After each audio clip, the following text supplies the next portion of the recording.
From the BBC World Service, in association with ABC and All India Radio, this is Stumped. Hello and welcome to Stumped, your intercontinental hit of news, features and debate from the quirky world of cricket. I'm Isabel Westbury in London, where January is finally grinding to a close. Pre-season is underway and the cobwebs of Yuletide overindulgence are being blown away in cold, stiff indoor nets up and down the country. There is light at the end of the tunnel. The cricket season can't be all that far away, can it? Well, it's still going here and we're melting in Sydney. Jim Maxwell for the ABC. Nice to be on the show again. I'm back home with the budgies in the cage and the puppy sleeping on the floor, and Ash Barty out of the Australian Open. The Australian players, you're never sure where they are. I think they're playing Big Bash semi-finals this weekend, and then they go off to South Africa. There's probably a bit more interest in what's happening with the women's T20 as we move towards that at this stage. But it's a somewhat hollow feeling to be sitting here in January and not having an Australian team playing at home. In fact, they will not be playing at home until March. Just not good enough to play at home, Jim. Well, Bangalore, as always, is fabulous. I'm Charu Sharma for All India Radio, sitting at home in Bangalore. And what can I say about these Sharmas? Full of heroics. I do hope Rohit Sharma's phenomenal consecutive sixes finish in the Super Over is being appreciated around the cricketing world for a change, and not just by Indian cricket fans, though I must admit, my heart once again goes out for Kane Williamson. What a gallant knock, no cigar. I feel as though I'm sort of handing over the baton of beating the Black Caps at the narrowest of margins. England, of course, have done it twice in the World Cup and then their T20 series last year, and now it's India's turn. And Charu, you touched on another Sharma. I'm sure it sort of runs in the Sharma kind of clan. So back-to-back sixes from Rohit Sharma, which helped them chase that super over target of 17 and clinch an unassailable 3-0 lead in the series. Yeah, but what a roller coaster. I don't know, one of you guys actually saw it because, I mean, obviously T20 matches are generally very close, but this one was special, and I caught most of it on television. And, many of us may be guilty of repetition here because everything about Rohit Sharma's special abilities has already been talked about. But I would like to once again mention the very special ability of reading length quicker than others. And of course, then following it up with balance and confidence. He doesn't look like the strongest or fittest of cricketers, but his striking is so sweet. And of course, he has generally been justly anointed as a white ball emperor. But I also think very unjustly missing till a while ago from his him being called a test match legend. Thankfully, that has now righted itself, and he's excelling in all forms of the game. But what a match! And that Shami last over, where you felt it was just completely done and dusted for India. They came back, and Kane's knock too was special. And the back-to-back sixes. I mean, do we spare a thought for Tim Southee? Oh, absolutely. And I mean, Rohit sort of did it in the Super Over. And I guess it wasn't on the same scale as that World Cup final. But again, Super Over heartbreak for New Zealand. It was during the match.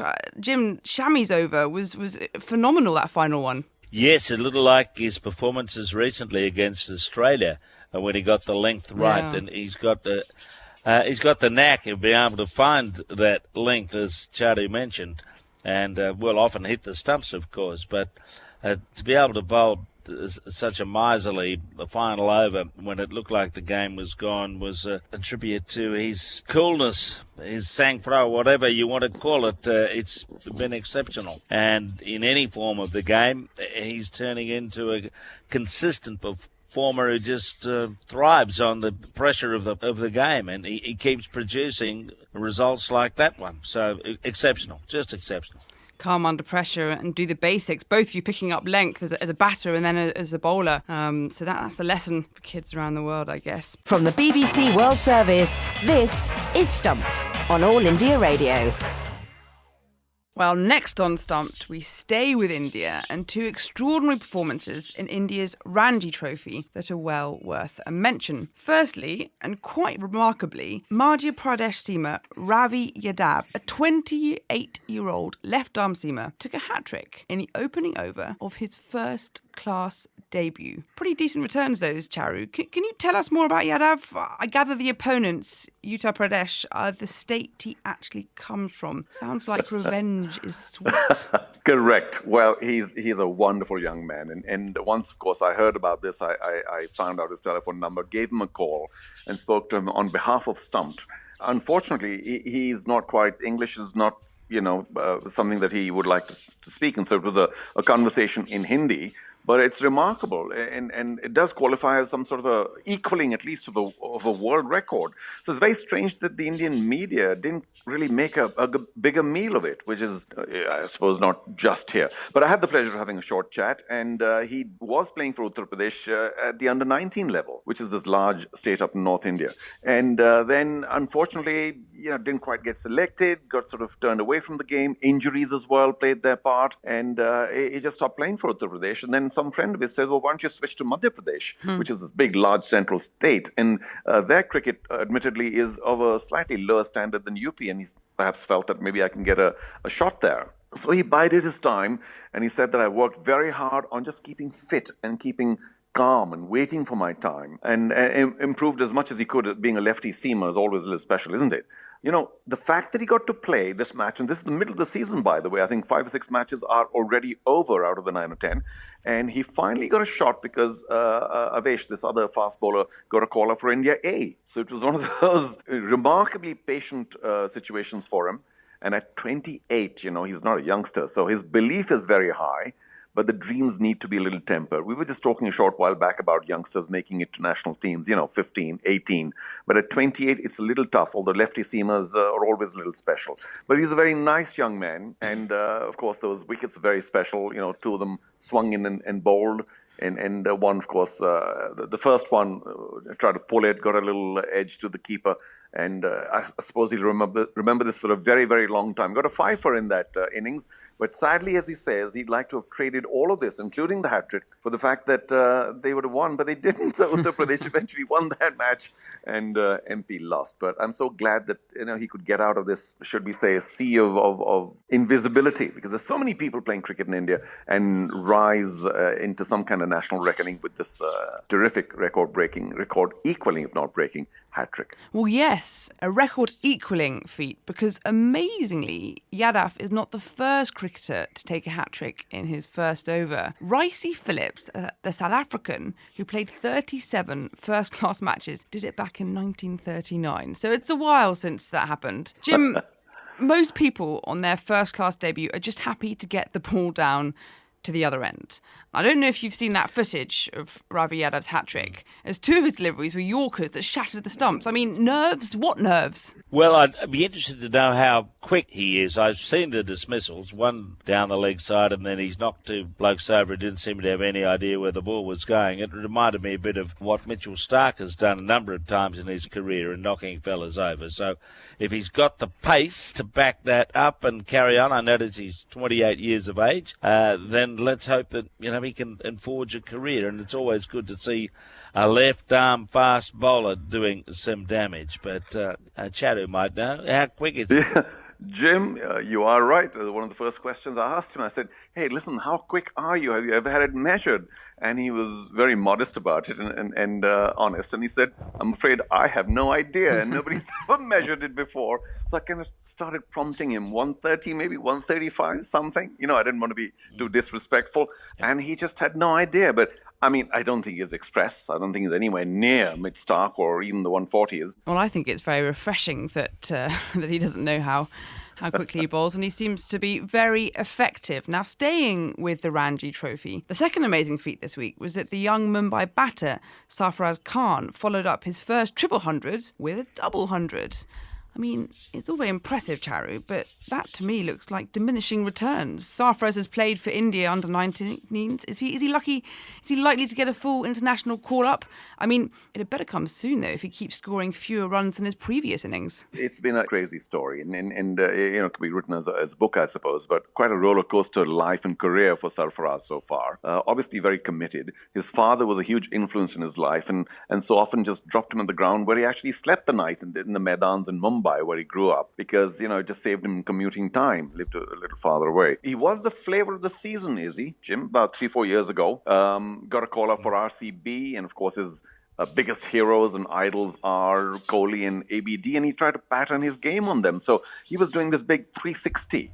A little scoop here, a little flick there, a little ramp here, and then, just trying to be very stylish and getting runs quickly. And maybe he was hoping to be this big white ball hope. But, and then, of course, he got injured. So even at that stage, Kohli, who was his mentor being at RCB, said, listen, you're a great bat, but I can't see you lasting because your fitness is awful. So, he then moved away from Mumbai, where he was playing his cricket because of his father's advice, and moved to Uttar Pradesh, the state we were just talking about. And he played there a season or two because he thought he could get more playing time. Mumbai is a tough team to get into.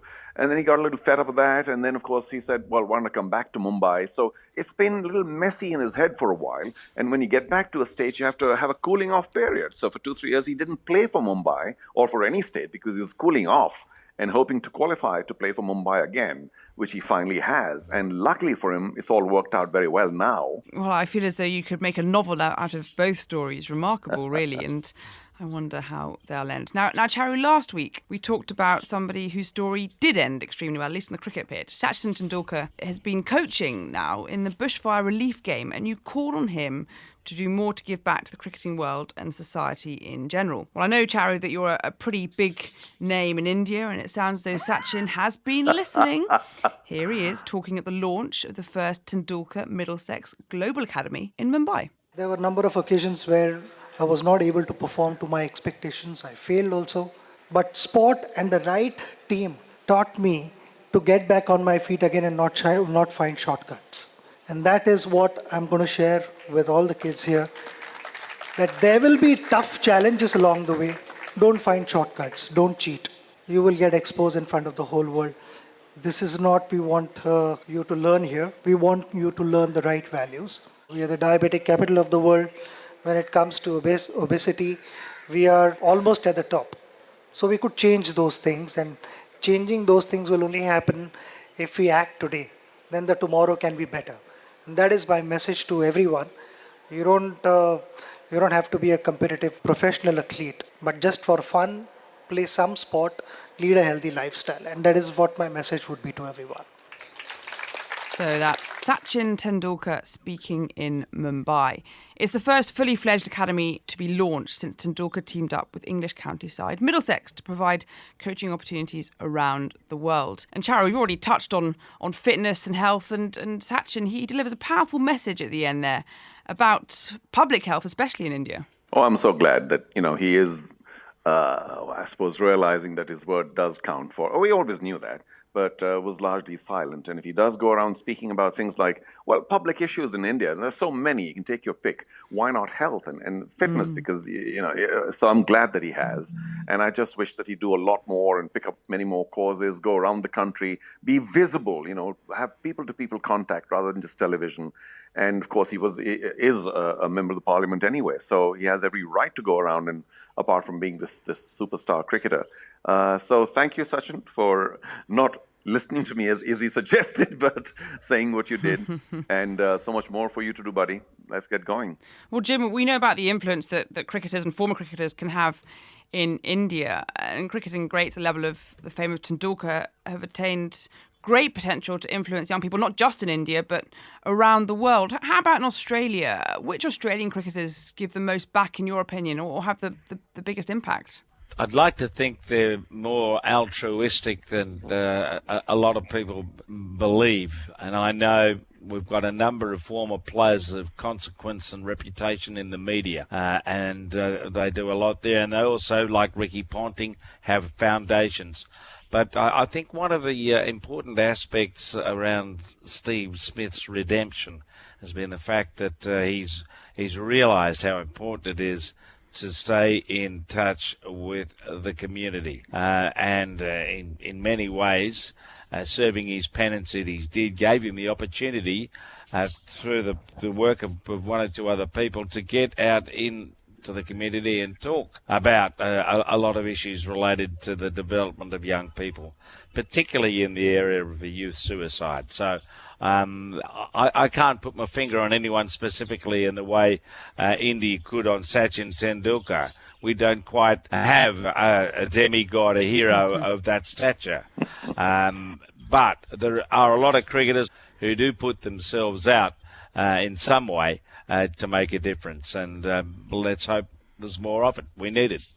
Well, I think of Shane Warne, of course, recently donating his test cap in aid of the Australian bushfire relief effort. But acts of generosity aren't confined only to those who have retired from the game, as there was a lovely act of sportsmanship at the Under-19 Cricket World Cup earlier in the week. Having previously retired hurt, West Indies batter Kirk Mackenzie, he returned to the crease but was dismissed for 99. And as he was hobbling off the field, two of his New Zealand opponents promptly picked him up and carried him off the field to a sort of standing ovation. Chivalry, gentlemen, it's not dead, it would seem. Well, that's why New Zealand should have won the World Cup. We're not going there again, are we? The nice guys with cricket. But it does seem as though I think they should have won the Spirit of Cricket award, though. Well, I wonder if they will next year. It does seem as though that treating your opponents in the manner that you would expect to be treated is something that's really deeply instilled in New Zealand cricket. And how wonderful to see it in a youth tournament. Yeah, I'm not so sure they'll be so happy to carry Rohit Sharma out of the ground after what he just did. How rude. But that's where cricket needs to be. I mean, I'm all for wonderful... what's the word I was looking for? Role model behavior from cricketers, because I mean, we've just talked about the influence Sachin has, and he, of course, was a wonderful role model, must admit. But so many cricketers just need to realize that a lot more. That people hang on to these niceties probably a lot longer than somebody's 50 or 100 or a bowling performance. So well done, New Zealand, again for me.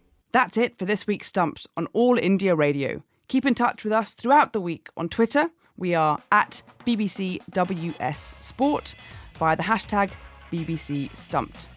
Thanks to Jim Maxwell and Charu Sharma, and to you for listening. Join us again next time. Goodbye.